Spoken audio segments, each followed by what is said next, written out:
Sticky buns are just so irresistible, it's hard to imagine having any left. But if you do, why not make Sticky Bun French Toast? So take your day-old sticky buns, and you'll find even the stickiness has firmed up.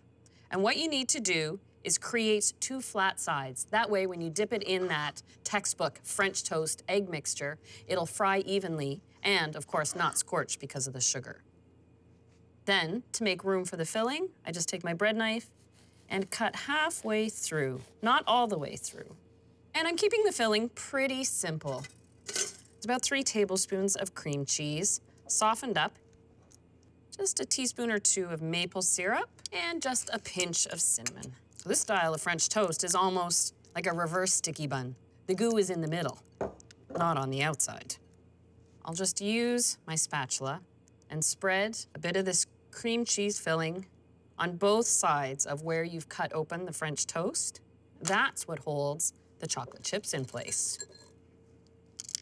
Nice, even layer. So now it's time to make the French toast. And just like regular breakfast French toast, a single egg and just a little bit of milk, about half a cup. Just a quick dip on each side and let that cook for a couple minutes and then flip it over. You can really smell the cinnamon. It's like the sticky buns are out of the oven. Now give that a flip. Ooh, look at how beautifully that browns. Right after you've flipped over the French toast, you pop it in a 350 oven. Give it just about 5 to 8 minutes. And do you know what this deserves? A big scoop of ice cream on top. The whole point is to melt that chocolate right in the center. Oh, what a decadent treat. Now be careful, these are hot. Gently cut with a bread knife. Look at that beautiful melting stuffing. The chocolate and the cream cheese.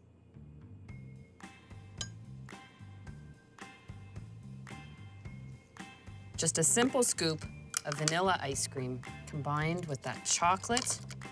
And how about, in place of caramel sauce, of course, with French toast, a little maple syrup. And it just completely softens up that French toast. So now that you've mastered everything behind making sticky buns, from the simple and sweet to the ultimate in decadence, you can take all these lessons to your own kitchen to bake and enjoy.